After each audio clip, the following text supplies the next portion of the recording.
क्रिस्का recording studio एकंगर सराय।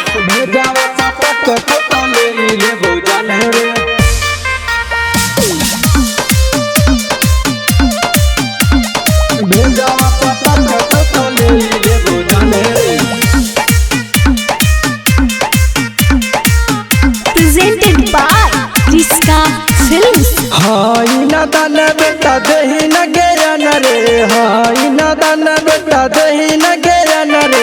भेजावा सटा तो ले ले जाने रे, भेजावा सटा तो ले जाने रे।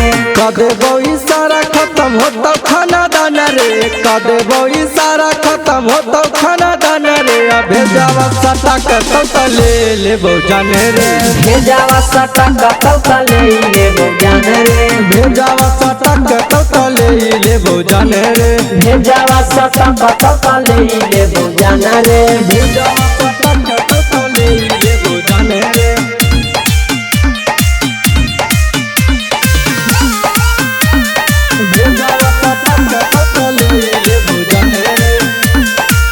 तरंगदारी देखई मेरे बेटा तहम दे बहु मार रे, तहम दे बहु मार रे बेटा।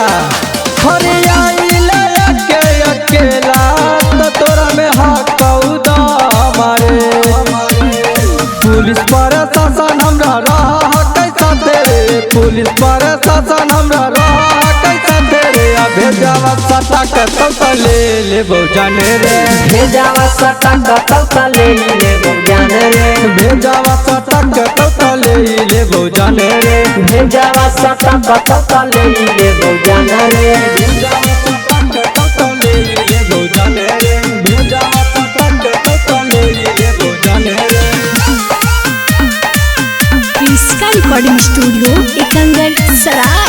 बेटा भूलो से करी है न गलती तू दोबारा रे बेटा, तू दोबारा रे बेटा। रजनी तू नदी का हो बतिया खड़ा रे बेटा। ये दबंग जानी बुझे न जान रे, ये रंगदार जानी बुझे न जान रे। भेजावा सटा तो ले जाने रे, भेजावा सटा तो ले जाने रे।